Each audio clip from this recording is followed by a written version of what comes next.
रफ्तार है, उसकी जो स्पीड है वो करीब 110 किलोमीटर प्रति घंटा। लेकिन आपने देखा होगा कि ये जो दूरी है 90 किलोमीटर की, वो 2 घंटे में तय की जा रही है, यानी अभी इसकी स्पीड कम रखी गई है। इसको भारतीय ट्रैक्स पर संचालित किया जा रहा है, पायलट प्रोजेक्ट है, देश की पहली हाइड्रोजन ट्रेन। इसके सफल संचालन के बाद ऐसे रूट्स जहां पर इलेक्ट्रिफिकेशन नहीं हुआ है वहां पर हाइड्रोजन ट्रेन को चलाया जाएगा। होगा इससे यह कि जो डीजल पर निर्भरता है, और अभी बहुत बड़ा शेयर नहीं है डीजल ट्रेन्स का हमारे देश में, उसको रिप्लेस करने में मदद मिलेगी, कार्बन उत्सर्जन घटेगा। और भारतीय रेलवे ने 2070 से बहुत पहले नेट जीरो का जो लक्ष्य रखा है, उस दिशा में भारत को अब मिल चुका है अपना खुद का मेक इन इंडिया, आत्मनिर्भर भारत को मजबूती प्रदान करने वाला एक ऐसा तंत्र जिसे अब आप जानेंगे हाइड्रोजन ट्रेन के तौर पर।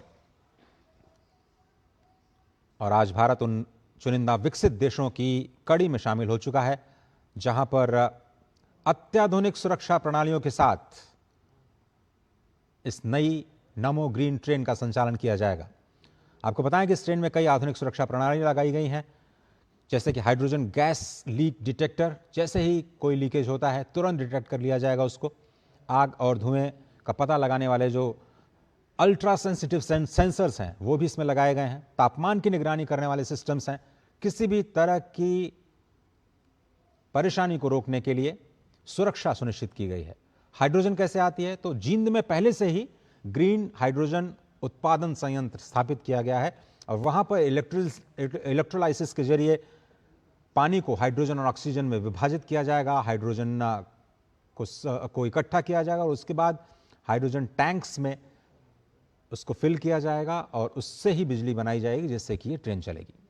इसका जो बाई प्रोडक्ट है वो केवल वाटर वेपर है, यानी केवल पानी की भाप। प्रदूषण बिल्कुल नहीं, जीरो प्रदूषण। ट्रेन में बड़े बड़े हाइड्रोजन टैंक्स जिनकी तस्वीरें हमने आपको दिखाई। प्रधानमंत्री नरेंद्र मोदी ने इस देश में ग्रीन हाइड्रोजन मिशन की शुरुआत की और उसी के तहत ये हाइड्रोजन पावर्ड ट्रेन आज देश में संचालित की जा रही है। और वर्षों के अनुसंधान, परीक्षण और भारतीय रेलवे के स्वदेशी विकास यानी मेक इन इंडिया का यह परिणाम। इसका उद्देश्य डीजल ट्रेन की तरह जगह एक स्वच्छ, कम प्रदूषण वाला विकल्प विकसित करना है।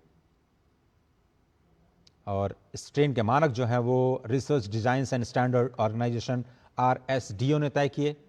ट्रेन का निर्माण चेन्नई के इंटीग्रल कोच फैक्ट्री में किया गया और भारत में ही इसे डिजाइन किया गया, भारत में ही विकसित किया गया और यह कंप्लीटली इंडिजिनियस परियोजना के तौर पर हमारे सामने है। तो आज का दिन बहुत ही ऐतिहासिक और यह हाइड्रोजन ट्रेन केवल तकनीक नहीं बल्कि स्वच्छ ऊर्जा, ऊर्जा सुरक्षा और जलवायु परिवर्तन से निपटने की वैश्विक रणनीति का एक बहुत ही महत्वपूर्ण हिस्सा है। भारत जैसे देश के लिए जहां पर अधिकांश रेलवे नेटवर्क का विद्युतीकरण हो चुका है, आपको बताया मैंने, लेकिन कुछ मार्ग अभी भी हैं जहां पर डीजल की निर्भरता है, जहां पर इलेक्ट्रिफिकेशन नहीं हुआ है और हाइड्रोजन ट्रेन एक बहुत ही प्रभावी और पर्यावरण अनुकूल समाधान बन सकती हैं। भारत जैसा कि आप देख रहे हैं कि स्वदेशी तकनीक विकसित करने में सफल हो चुका है, तो ये वैश्विक हरित परिवहन यानी जो ग्रीन मोबिलिटी है जिसकी पूरी दुनिया में इस वक्त चर्चा हो रही है, इसमें भी एक प्रमुख भूमिका निभा सकता है। और ये टेक्नोलॉजी भारत के बाहर भी शेयर करने के लिए भारत बिल्कुल तैयार नजर आता है। तो पहली बात, ये दुनिया की पहली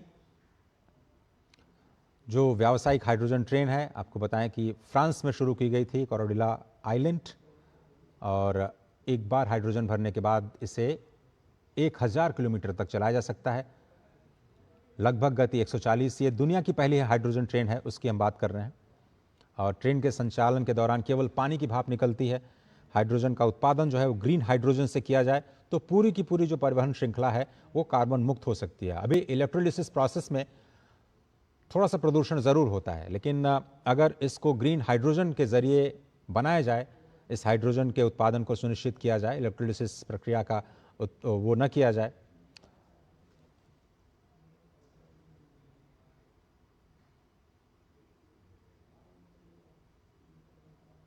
तो ये भारत की जो तकनीक है अपने आप में एक ज़बरदस्त उदाहरण नमो ग्रीन रेल का।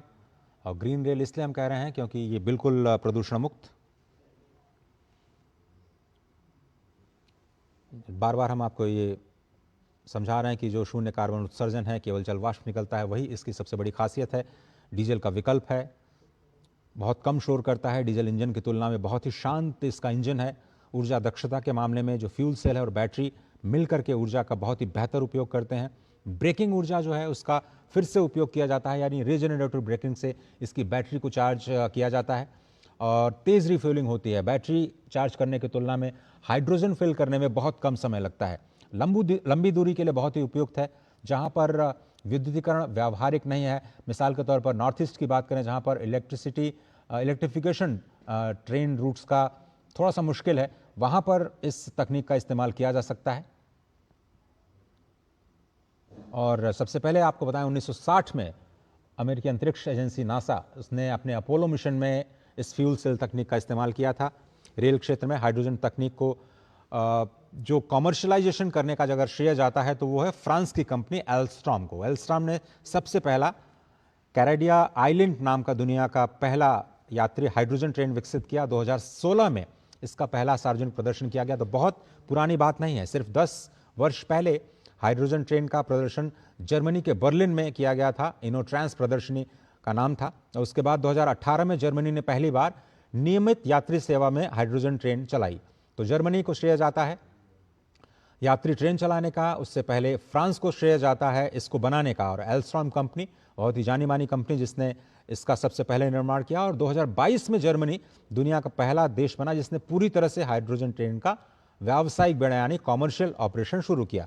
उसके बाद France, Italy, Austria, Sweden, Canada, चीन, दक्षिण अफ्रीका, ब्रिटेन, ये सारे देश जहां पर हाइड्रोजन ट्रेन परियोजनाओं पर काम शुरू किया गया। भारत में जो हमने ये शुरुआत की वो हाइड्रोजन ग्रीन मिशन, जो कि प्रधानमंत्री का एक बहुत ही पसंदीदा प्रोजेक्ट है, जिसमें हम देश में ही ग्रीन हाइड्रोजन का उत्पादन करना चाहते हैं और इसमें शुरुआत भी हो चुकी है। आत्मनिर्भर भारत की दिशा में एक बड़ा कदम। रेल मंत्रालय ने इसे हाइड्रोजन फॉर हेरिटेज, इस पहल के तहत हाइड्रोजन ट्रेन विकसित करने की योजना बनाई। और इसका उद्देश्य यही था कि जितनी भी डीजल ट्रेन अभी बची हुई हैं उनको चरणबद्ध तरीके से फेज आउट किया जाए। और भारतीय रेलवे की ये योजना है कि जो सक्रिय और विरासत यानी जो हेरिटेज रेल लाइंस हैं वहां पर पहले इसकी शुरुआत की जाए। और इसीलिए हरियाणा का जो जींद है वहां पर जो रेलवे वर्कशॉप है जिसमें हाइड्रोजन फ्यूल सेल आधारित इंजन को विकसित करने का काम किया गया। तो बिल्कुल सक्रिय और हेरिटेज रेल लाइंस पर इसकी शुरुआत करने का जो प्लान बनाया था रेलवे ने वो बिल्कुल सफल होता हुआ नजर आ रहा है। तो आपको इस तरह के हेरिटेज रेलवे ट्रैक्स पर जहां पर विद्युतीकरण नहीं हुआ है ये ट्रेन चलती हुई दिखाई दे सकती हैं। इसी तरह से ऐसे रूट्स जो अभी नए बनाए जा रहे हैं, मिसाल के तौर पर उत्तराखंड और जो नॉर्थ ईस्ट के कुछ राज्य हैं जहां पर पहली बार ट्रेन पहुंचाई गई है, वहां पर इसका परिचालन किया जा सकता है। और भारत का लक्ष्य केवल इस तरह की ट्रेन को चलाना नहीं है बल्कि मेक इन इंडिया के तहत इस स्वदेशी तकनीक को भी विकसित करना है, जिससे भविष्य में जो हाइड्रोजन आधारित रेलवे प्रणाली है उसका निर्यात भी किया जा सके। तो आपने देखा कि भारत लगातार विकासशील देशों की सहायता करता आया है, चाहे वो तकनीक के माध्यम से हो या फाइनेंस के माध्यम से। हम दोनों ही मोर्चों पर अपने कैनवस को बिल्कुल खुला रखते हैं, खुले दिल से विकासशील देशों की मदद करने का प्रयास करते हैं और ग्लोबल इंटीग्रेशन करना चाहते हैं अपनी बेस्ट टेक्नोलॉजीज का, अपने बेस्ट प्रैक्टिसेस का। हाइड्रोजन ट्रेन की विशेषताएं लगातार हम बता रहे हैं। आपको बताएं कि दुनिया की पहली व्यावसायिक हाइड्रोजन ट्रेन कैरेडिया आइलैंड जो कि फ्रांस ने बनाई, फ्रांस के एल्स्ट्रॉम ने बनाई। एक बार अगर आप हाइड्रोजन फिल कर देते हैं तो 1000 किलोमीटर तक इसका परिचालन हो सकता है। दुनिया में जो सबसे बड़ी हाई स्पीड की ट्रेन है 140 किलोमीटर प्रति घंटा। भारत में जो ट्रेन हमने बनाई है 110 किलोमीटर प्रति घंटा, लेकिन फिलहाल इससे प्रायोगिक तौर पर यानी पायलट प्रोजेक्ट के तौर पर जींद और सोनीपत के बीच में चलाया जा रहा है। 90 किलोमीटर का ये सफ़र 2 घंटों में पूरा किया जाएगा। और अगर ये तकनीक सफल हो जाती है, पायलट प्रोजेक्ट जैसा कि लग रहा है कि सफल बिल्कुल हो चुका है और पूरी टेस्टिंग के बाद इसे भारतीय रेलवे ने अन ट्रैक्स पर आज यात्रियों के लिए उतारा है। यूरोप में ऑलरेडी ये हाइड्रोजन ट्रेन्स हैं, वो जलवायु परिवर्तन से निपटने की रणनीति का महत्वपूर्ण हिस्सा बन चुकी हैं। तो अब भारत वैश्विक मंचों पर इस बात का दावा कर सकता है कि वो नेट जीरो के जो लक्ष्य को प्राप्त करने के लिए तेजी से आगे बढ़ रहा है। जिस तरह से हमने 2030 के जो एनडीसीज हैं, जो पर्यावरण संबंधी जो हमारे लक्ष्य थे, उनको हमने समय रहते उससे पहले पूरा कर लिया। उन कमिटमेंट्स को हमने पहले पूरा किया। जो हम रिन्यूएबल्स के क्षेत्र में पूरी दुनिया को देते आए हैं। इसी तरह से भारत ने नेट जीरो का लक्ष्य रखा है 2030 तक, माफ कीजिएगा 2070 तक, और भारतीय रेलवेज ने नेट जीरो का लक्ष्य उससे काफ़ी पहले तय किया है।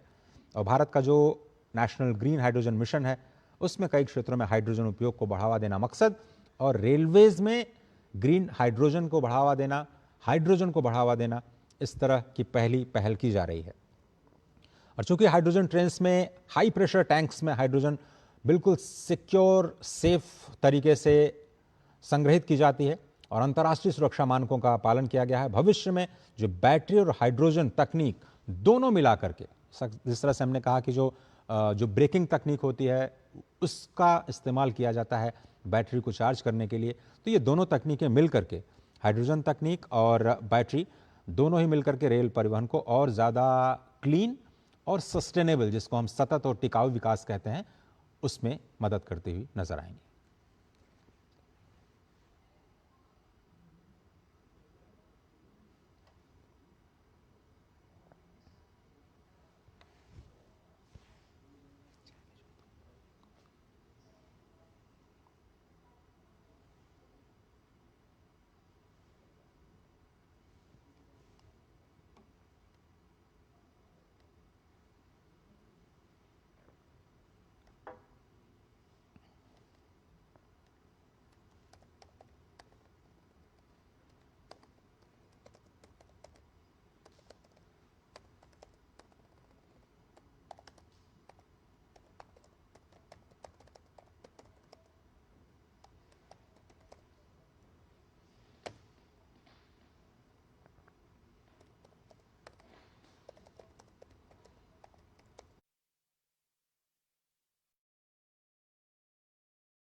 एक बार फिर से आपका स्वागत है भारत की हरित क्रांति की इस नई पहचान में, जिसे आप नमो ग्रीन रेल के तौर पर जानेंगे।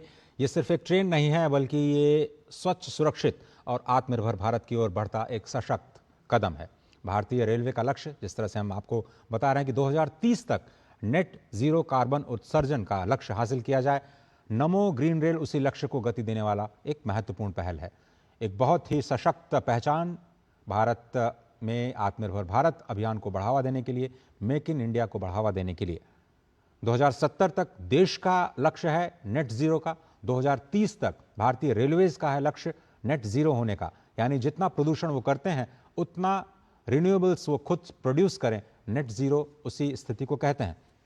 स्वच्छ ऊर्जा, आधुनिक तकनीक और पर्यावरण संरक्षण, ये तीन स्तंभ हैं। इस पूरे समन्वय के साथ ये भविष्य के रेल परिवहन की नई दिशा दिखाई दे रही है, क्योंकि ये तकनीक भारत में विकसित की गई है, ये रेल के डिब्बे भारत में विकसित किए गए हैं और इस तकनीक को बनाने वाले इंजीनियर्स भी भारत के ही हैं।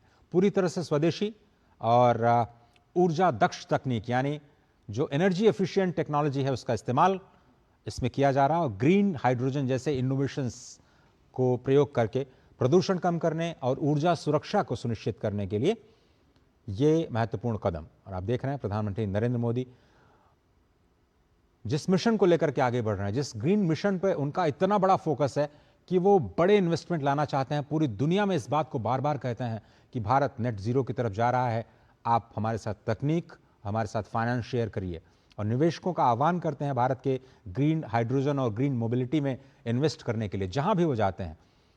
आज एक बार देश को यह कहने का मौका मिल गया है कि भारत स्वयं से उस तकनीक को डेवलप कर सकता है जो उसकी ऊर्जा आत्मनिर्भरता की दिशा में एक बहुत ही महत्वपूर्ण कदम है, और भारत यह भी चाहता है कि वो अपने समकक्ष या जो विकासशील देश हैं उनकी भी मदद करे। नमो ग्रीन रेल केवल यात्रियों को एक स्थान से दूसरे स्थान पर नहीं पहुंचाएगी, बल्कि एक ऐसे भारत का संदेश देती है जो लगातार विकास और पर्यावरण को तरजीह देते हैं, दोनों को साथ लेकर के चलते हैं, पर्यावरण की सुरक्षा और विकास, यानी विरासत भी और विकास भी। अभी बहुत सारे प्रोग्राम्स हैं आज प्रधानमंत्री नरेंद्र मोदी के, जिसमें वो अमृत स्टेशंस का अनावरण करेंगे, जिसमें 75 जो स्टेशंस हैं उनको अत्याधुनिक सुविधाओं के साथ लैस किया गया है और वहां भी हेरिटेज का ख्याल रखा गया है। विरासत को संभाल के रखना, पर्यावरण को संभाल के रखना, प्रकृति का संरक्षण करना, ये भारत की आत्मा के मूल में है। और इसीलिए हम जब भी विकास के रास्ते पर चलते हैं तो इस बात का ख्याल रखते हैं कि हम सबके हितों को ध्यान में रखें, सबको साथ लेकर के चलें, किसी को भी कोई कष्ट ना हो, प्रकृति को संरक्षित किया जाए और देश का विकास भी हो।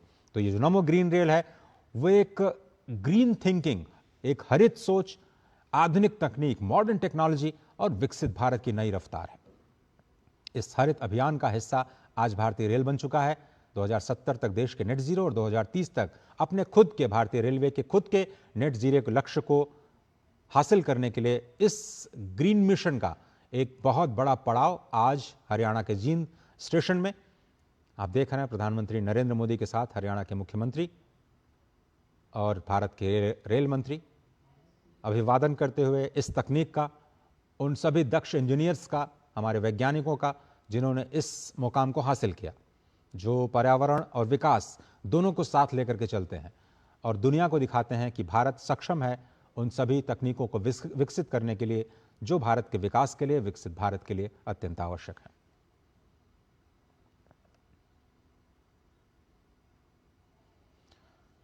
दो 2030 तक जो नेट जीरो का लक्ष्य है रेलवेज का, उसमें कई बड़े कदम रेलवेज ने उठाए हैं, जैसे कि ब्रॉड गेज रेल, उनका विद्युतीकरण, क्योंकि जो इलेक्ट्रिक लाइंस हैं, इलेक्ट्रिफिकेशन बहुत ज़रूरी है, क्योंकि वहाँ भी हमें कार्बन उत्सर्जन को कम करने में मदद मिलती है। डीजल से इलेक्ट्रिक ट्रैक्शन की ओर बदलाव, और अधिकांश जो ब्रॉड गेज की रेलवे लाइंस हैं उनका इलेक्ट्रिफिकेशन हो चुका है और डीजल इंजन पर निर्भरता हमारी लगातार कम हो रही है। लेकिन जहाँ डीजल इंजन है भी, वहाँ पर हम इलेक्ट्रिक इंजन से उसको रिप्लेस कर रहे हैं और अब तो ये हाइड्रोजन, ग्रीन हाइड्रोजन के जरिए हाइड्रोजन फ्यूल सेल से चलने वाली एक नई तकनीक भी हमें मिल चुकी है। हाँ, आपने देखा होगा स्टेशंस पर सोलर और जो विंड एनर्जी है उसका उपयोग किया जा रहा है। रेलवे स्टेशंस, उनकी खाली जमीन पर सोलर प्लांट्स लगाए जा रहे हैं। पवन ऊर्जा परियोजनाएं, यानी जो विंड प्रोजेक्ट्स हैं, विंड पावर के, वो भी लगाए जा रहे हैं। और अपनी बिजली की ज़रूरत का जो बढ़ता हिस्सा है, रेलवेज जो अपनी बिजली की खपत करता है, वो ज़्यादा से ज़्यादा कोशिश कर रहा है कि रिन्यूएबल्स के जरिए वो बिजली को प्रोड्यूस करे और स्वयं इस्तेमाल करे, जिससे जो प्रोडक्टिव सेक्टर्स हैं, दूसरे प्रोडक्टिव सेक्टर्स हैं, आम उपभोक्ता के लिए बिजली की उपलब्धता जो है उसको बनाए रखा जाए। और जो एनर्जी एफिशिएंट तकनीक है उसका इस्तेमाल किया जा रहा है, जैसे कि 3 phase electric locomotive, regenerative braking तकनीक, जिसको हम बार बार कह रहे हैं कि ब्रेक्स जब आप लगाते हैं तो वो रीजनरेटिव ब्रेकिंग तकनीक, ब्रेक लगाने पर ऊर्जा वापस बिजली को पैदा करने के लिए इस्तेमाल की जाती है। और सभी स्टेशन पर LED लाइट्स लगाई गई। ये सब कुछ कार्बन उत्सर्जन को कम करने के लिए और ग्रीन मिशन को हासिल करने के लिए, नेट जीरो को हासिल करने के लिए। जो हेड ऑन जनरेटर्स हैं, कई ट्रेन में जो डीजल जनरेटर्स हैं उनकी जगह हेड ऑन जनरेटर्स का इस्तेमाल किया गया है, जिसमें इलेक्ट्रिक इंजन से बिजली मिलती है, डीजल की खपत कम होती है, प्रदूषण कम होता है। और इसी कड़ी में भारतीय रेलवे ने स्वदेशी हाइड्रोजन फ्यूल सेल की ट्रेन विकसित की और इसका उद्देश्य है डीजल ट्रेन का स्वच्छ विकल्प उपलब्ध कराना। खासतौर पर आपने देखा होगा कि डेडिकेटेड फ्रेट कॉरिडोर, जिसकी चर्चा लंबे समय से चल रही थी, बुनियादी ढांचे का काम रुका हुआ था, लेकिन अब इसने रफ्तार पकड़ी है और जो हमारा डेडिकेटेड फ्रेट कॉरिडोर है उसके विकास से जो माल परिवहन है और ज़्यादा एनर्जी एफिशिएंट हुआ है। तो सड़क परिवहन की तुलना में वहाँ भी कार्बन उत्सर्जन कम हो रहा था। उन सभी हम कदमों का जिक्र कर रहे हैं जो भारतीय रेलवेज अपने नेट जीरो के लिए उठा रहा है और उसमें ये जो ग्रीन इनिशिएटिव हैं वो बहुत इंपॉर्टेंट है। चाहे वो रेलवे भूमि पर वृक्षारोपण करना हो, रेलवे स्टेशन और जो औद्योगिक इकाइयाँ हैं उनको ग्रीन सर्टिफिकेशन देना हो, वेस्ट टू एनर्जी परियोजनाएं हैं उनको लागू करना हो, और उसके साथ ये जो आप तस्वीरें देख रहे हैं, प्रधानमंत्री स्वागत करते हुए, हाथ हिलाकर अभिवादन करते हुए नमो ग्रीन रेल का, इंडियन रेलवेज, स्वदेशी तकनीक, आत्मनिर्भर भारत, मेक इन इंडिया का सशक्त उदाहरण। और यहाँ पर भारी संख्या में जन समुदाय भी प्रधानमंत्री नरेंद्र